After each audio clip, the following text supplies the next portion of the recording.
Hate to see it botched? Here's the best bits, a Botching It Up podcast short clip.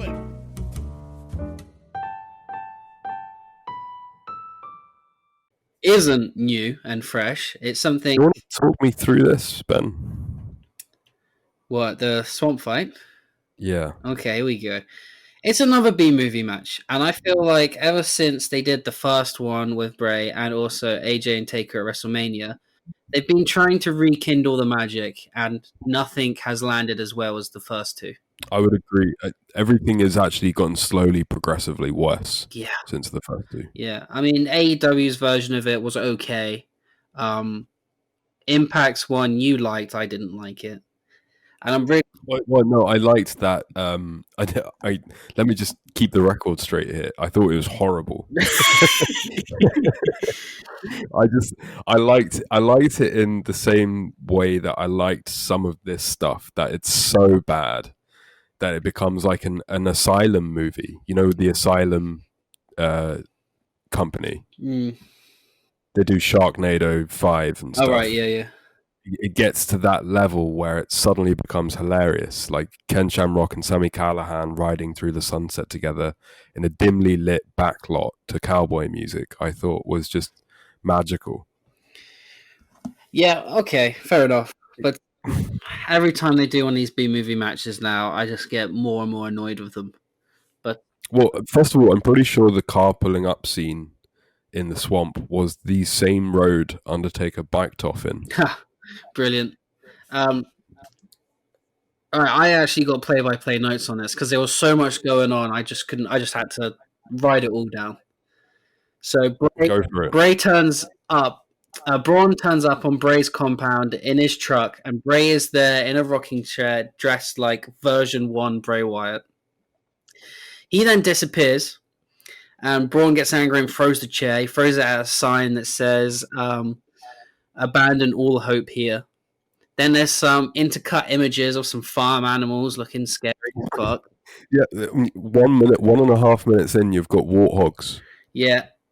And then Bray gets attacked by just some random guy. Some random unfit dude in a white vest. Right, he's in a white vest. I think it was meant to be a Luke Harper impersonation. They could have at least got a dude with a beard. Yeah. But then we cut away to like some more bullshit, and we come back, and the guy he's fighting is now wearing a coat. Oh, there's another dude there. Right, so then... There's lots of random dudes in this match that just appeared and then disappeared again. Yeah, and there was no explanation at all. But wait, I mean, we'll get to the best bit later. Where am I? Braun gets... Yeah. We cut to the Firefly Funhouse where... Oh, you missed the worst shovel shot of all time that I've ever seen. No, that comes back after the cheerleader bit. Then we come back, and then there's the guy with the shovel hitting... What was the cheerleader bit? It just cuts to the Firefly Funhouse, and Bray is actually cheering Braun on with like some pom-poms, like a cheerleader. This thing was almost like subliminal messaging. Like there was just too much stuff going in front of my eyelids, and none of it made any sense whatsoever. None of it made any sense. I'm glad you thought that. I thought I was just going mad. I thought that actually this wasn't a match, and maybe this was just a Braun Strowman fever dream. It must have been, because keep doing the play-by-play. All right. Braun hulks up and rips his vest on and hits the guy that hit him with a shovel. Then he looks back, and himself, wearing the black sheep mask, is staring him down. And then old Braun attacks new Braun with the shovel, and then we cut to Braun tied up in chains in a barn. And there's a doll with spikes in its head like a punk, and a stop sign and a kiddie's buggy. Yeah, there's a ton of like more horror montagey bullshit with animals, kids' toys, tools, the black sheep mask, and then the old Bray theme tune plays, and he walks in holding the lantern. And this was where you saw from Bray originally playing Bray to Bray playing Bray now how Drake Fresh he gets his beard trimmed at this point. Drake fresh. Yeah, like it's fine lined. Is got the keys to the kingdom. It is. It's very 21st century rapper at this point. So I would say the only redeeming thing about this whole B movie is Bray's monologue here. I don't know if he scripted his own lines or whatever, but this was the only interesting part. I can give you some of the lines if you want. Go ahead, that's being me. He says, "You can't hurt me, I'm already dead," and then he pinches at his shirt, I think referencing the old Bray character. He says that Braun is currently loved by the people, but his success is temporarily, like the old Bray. And when he dies and fades out, the new Bray will be here to pick him back up. He doesn't say old and new Bray, but you get the idea. He says that the human race is like bacteria and society is falling, but these two together can rise up and be gods.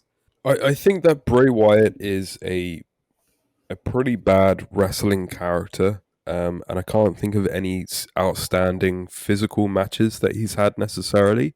But I do think he's a great actor, and it doesn't matter how hammy or corny it gets. He manages to deliver a really good performance no matter what he's playing or why. Even that terrible Bela Lugosi vampire stuff earlier in the show, it felt like he was given lines and he threw it in like he was doing full young Frankenstein, and you laughed despite yourself, you know. And Yeah. I think he'd be better off, honestly, like in the movies than WWE. I actually thought during this monologue, Bray should stop being a wrestler and he just needs his own TV show. Yeah, I think he would be great. I think he's got all of the talent and material to do it, and he can quite obviously play any character way beyond the abilities of most guys pretending to act. And then I'll just say the final line because I did really like this. He says, "Braun, you are a weapon. Let me wield you. To be the monster I know you can be, I have to defeat the monster you have become." That's nice. I like that. Yeah. Then we've got a woman, presumably Sister Abigail, turning up with a snake that bites Yeah. Braun. Then you've got Braun waking up by a fire, which reminded me a bit of like a really shit Midsummer. Beats up some more dudes who didn't And throws look like... one of those dudes into the fire. Oh yeah. I lost I lost it way before you did at this. Like I lost it when they started showing me warthogs. I thought it was hilarious, but then they've got a guy full on fire running around with Braun cackling, and then Braun hysterically laughs at the fact that he set a guy on fire. Oh, but he doesn't even like check himself afterwards. He's not like, "Oh, am I going crazy because Bray's making me crazy?" Yeah, I feel like that was the whole point of this bit, is that he's finally sunk into Bray's world. But it looked like he just found it funny because he's dumb. Yeah. So then... this is my favorite bit. This is my favorite bit of the whole thing. Sister Abigail is on the pier thing, and she's beckoning him to come to her. And then when the veil is unlifted, it's fucking Alexa Bliss. And Alexa Bliss wants Braun to come live happily ever after with her. Oh my god, this is beautiful. This is so wonderful. This is what I live for. And then images of them competing in the mixed match challenge are intercut with him carrying her. Wait. Apparently being in love. Just say that sentence again. So start from Sister Abigail. Say it again. Sister Abigail turns out to be Alexa Bliss. And then what did they intercut with? Images of Alexa Bliss and Braun in the mixed match challenge, which was aired on Facebook. like 3 years ago. Oh, I love this so much. Like they've worked in a side story of Braun Strowman being in mad love with Alexa Bliss and daydreaming about her to the extent where he's thinking about her in the subconscious of his mind while facing Bray Wyatt in a life or death swamp fight. which is an unsolicited love that Alexa Bliss has no awareness of until she watches this maniacal serial killer try and hurt Braun, who she thought was her platonic friend, later on in the evening. Well, that's going to make the work office a bit awkward on Monday, isn't it? WWE is amazing right now. Was it ever implied? Was it ever implied there was a love interest there, like 2 years ago? No. Or they just made this up now? They were friends. They were happy friends because one was really short and one was really tall. Sure. All right.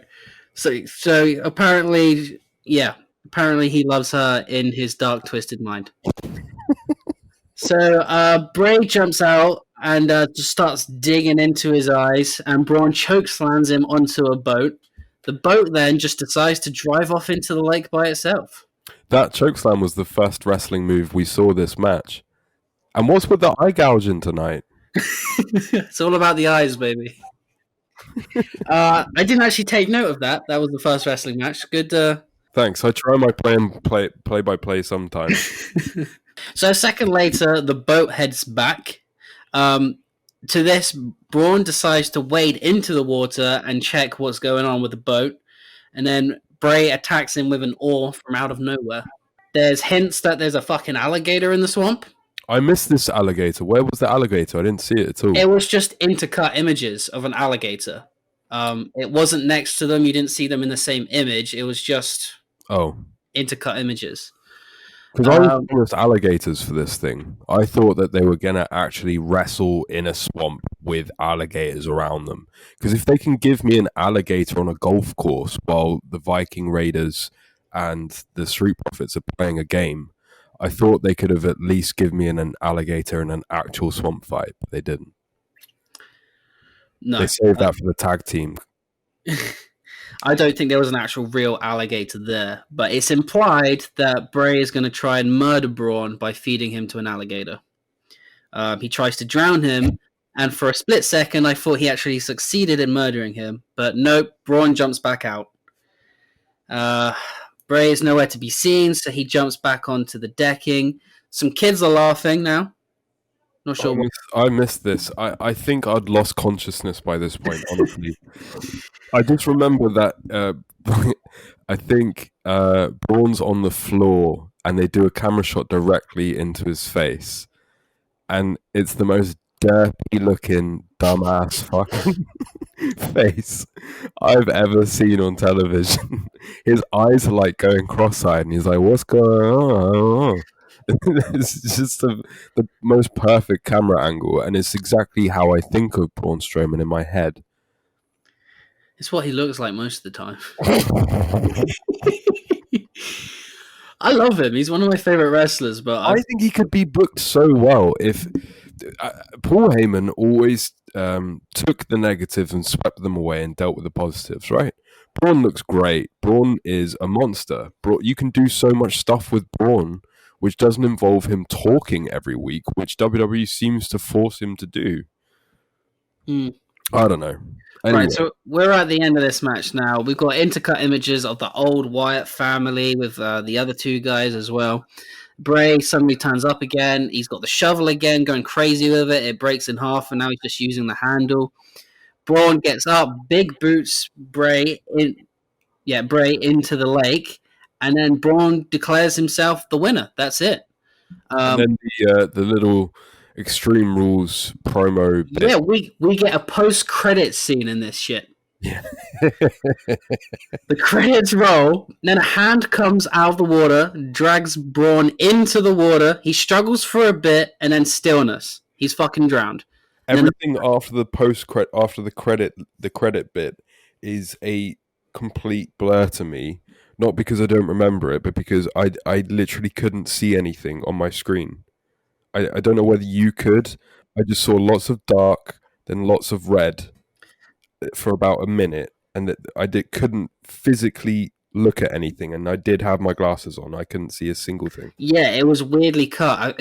I feel like someone in the production truck actually thought the show was over because it kept fading down and fading up. But the final image was the Fiend poking his head up out of the water, looking down like the decking, staring right into the camera, and then "Let Me In" can be heard as we cut to black. So I guess the Fiend won, maybe. I don't have the time or energy to dissect this bullshit. Bray Wyatt, Firefly Funhouse Bray Wyatt, and The Fiend have become Bray Wyatt's Mick Foley 3 characters at this point. There was no Firefly Funhouse Bray Wyatt here in this match. I feel like the Bela Lugosi Bray Wyatt from the earlier part of the show wasn't Firefly Funhouse Bray Wyatt dressed up. It just felt like a different split personality, like a fourth split comedy personality, rather than the guy in the jumper. Bray Wyatt started this whole thing by being pretty clever. The original Firefly Funhouse promos were obviously well thought out, as opposed concerning the character and the ways it was going and what represented what. And at this point, I feel like it's just a farce. And the Fiend has turned up because the Fiend is marketable, and the original Bray Wyatt turned up because it was convenient.